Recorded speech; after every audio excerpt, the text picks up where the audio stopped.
Hello दोस्तों, राधे राधे। आज हम आप लोग के सामने मैं एक आसान माता का गीत सुनाने चल रही हूँ। अगर अच्छे लगे प्यार दुलार आशीर्वाद जरूर दीजिए और गाना कैसे एक कमेंट में जरूर बताइए।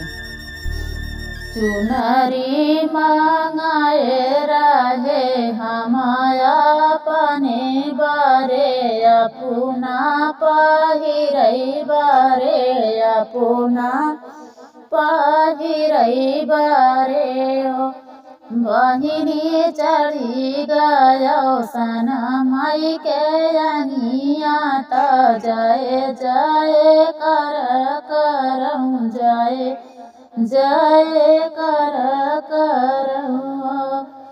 सिंदूरा मांगाए रहे हमाया पने बारे अपना पहिरई बारे अपना पहिरई बारे बहिनी चढ़ी गयो सन माई के मंगिया त जय जय करऊँ जय जय करऊँ। अरे कंगना मांगाए रहे अपना पहिरई बारे अपना पहिरई बारे अरे चढ़ी गयो सन माई के हाथवा त जय जय करऊँ जय जय।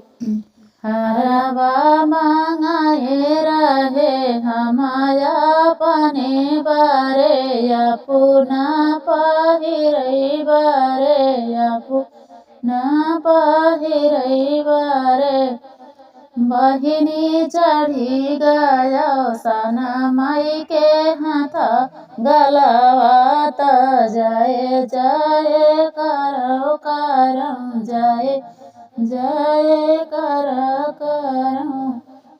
अरे विदिया मांगाए रहे माया पने बारे अपना पहिरई बारे अपना पहिरई बारे बहिनी लगी गयो सन माई के माथवा त जय जय करऊँ जय जय करऊँ।